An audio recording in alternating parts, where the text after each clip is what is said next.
Don't mind my messy ass bathroom, please. Don't mind. It's been a little bit.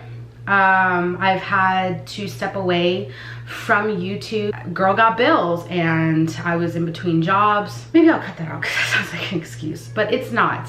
But I just felt like I was kind of getting spread a little too thin. I was trying to get hands everywhere, into every pot, but didn't have the necessary tools that I needed to dip my hands successfully in different pots. So I just felt like it was best to just kind of step away from YouTube and get my personal life a little bit more together. Not that it was in shambles, but you know, I just started a new job and it's an overnight job. I've never had a job like that, to where I'm working from 7 at night to 5:30 in the morning. And I'm not complaining about the hours, like that's not it, but it was just, it was such a different routine for me that I wasn't used to it. And I just want to preface by saying I'm still not used to it. Even now, like me and my husband, like we talk about it all the time. And I'm like, I feel like I'm basically gone for 4 days out of the week and then I'm present for 3.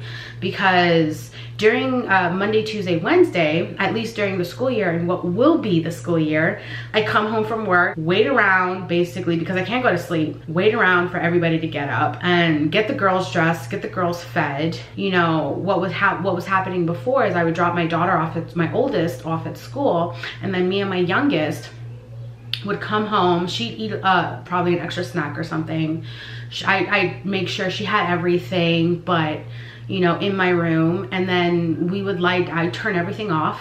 After like a few minutes, I turn everything off and then we take a nap and we go to sleep. For her, it was like a really more of anything, more of an extended daytime nap. And the only reason that I was okay with it is because I knew that it was temporary. I had gotten this job in April, in the beginning of April, and I believe on the West Coast, but specifically in Nevada, for students, school starts in August and ends in May. So I got the job in April, so I knew that it was a very temporary thing that was going to happen in terms of how my daughter was going to be sleeping. So that's why I was okay with it. And my youngest, she's always been really good when it comes to like sleeping and naps. I mean, she can literally, if she says she's gonna fall asleep, give her 10 minutes and she's out like a light bulb. My oldest, very different story. This little girl cannot sleep to save her life. I've literally been considering different avenues just to get her to sleep, and she's always been like this, so I don't know if it's something that, believe me, I've tried. I mean, like taking her to the park, letting her run around, letting her burn off energy. I've also tried things like tea and warm milk, and I kid you not, there was, I think, like a week where I had taken her to the park, let her jump around for like an hour or so, you know, then come home. My husband would ride the bikes up and down the street with them. And I'm thinking, oh yeah, this is gonna be it. This is gonna be the day. This is gonna be the day where she just like passes out. She eats, she passes out really seamlessly, really easily. No, this little girl, it's 1:30 and she's still up. So I don't know what to do. So I'm probably gonna have to like end up going to a doctor because I don't know what it is. I've never experienced this with a child where they can stay up like an adult. It's insane.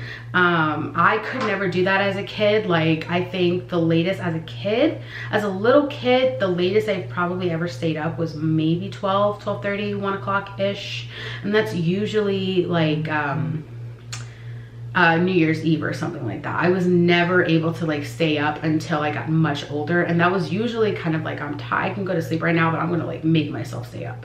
So I'm trying to the house has been just so messy. You know, both my husband and I, we work full-time jobs, so to have the energy, we basically, whatever energy we have left is straight up saved for our children, and then the house just kind of went by the wayside. You know, that's just the reality of having, let me just start doing my hair. That's just the reality of having children. I was never, like, me personally, I was never like I wouldn't call myself the neatest person on the planet, but I would let clutter build up to a certain point. Like, you know, I think ever since I was a kid, as far back as I can remember, I always cleaned my room like once a week. That was my once a week, and then I kind of maintained it for the week, and then it kind of would get messy. And then I'd go back and I'd clean it, and I'd clean it completely, and I'd dust everything. Like I never liked, I could never live in mess. Like even now I couldn't live in too big of a mess. But this past like few weeks was definitely different, to where I was like, it bothers me, but I don't have the energy to care enough to do it, if that makes any sense. And you know, it was just a lot. It was an adjustment period. I think with any like anything that you start, there's going to be an adjustment period. There's going to be you know, a learning curve. There you go, that's the right word, a learning curve. So let's talk about the hair. For Father's Day, because I had my hair, I only dyed it slightly. I actually went with more of like the Ruby Noir, which I thought was really pretty. It was kind of like a really dark red, almost black. And that's kind of what I wanted. Like I didn't want to change my hair too much because, you know, for the past few years, I'd really tried to work at getting my hair as healthy as it could possibly be, because I had bleached my hair a few years ago when my daughter was my youngest was really little, and I dyed my hair blonde. I'll see if I can insert some pictures, because I wanted to do like these like pastel colors, and I did it successfully, and I, you know, sort of successfully, because when the color faded, yo, it was the ugliest blonde ever. It was like a yellow blonde, and I hated it, and I felt horrible. My hair felt horrible, and I was like, I hate when my hair feels like this. I prefer when my hair feels, even if it's like curly and doing its own frizzy thing, it feels soft. It doesn't feel damaged. I like when my hair feels strong. And I can do my hair, I can heat it up every week, and it still looks healthy. And that's where I thought that I was getting my hair before. And I'll see if I can insert like a clip, because I have been filming, and I tried to put a couple of videos out there. I just didn't like what I was talking about. I didn't like the topics.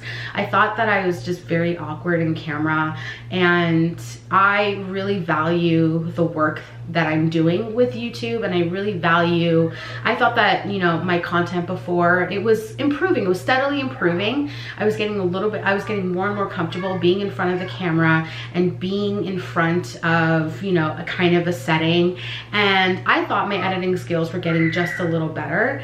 And just each video, they were just getting a slightly better. And I was like, okay, like I really enjoy doing this. This is an outlet for me. You know, I want to see if I can get as good as I can possibly get. So I was really excited to like learn new things and do different things. And obviously I hadn't done anything in a few months, so I kind of feel a little awkward, and I hope that's okay. You know, I don't have anything scripted. I don't have an initial plan going forward, besides just catching everybody up and telling you where I've been and telling you my plans for the rest of the year, what I hope would be my plans for the rest of the year, because I have some ambitions. I don't know if they're completely realistic, but I'm gonna try to get to a realistic point.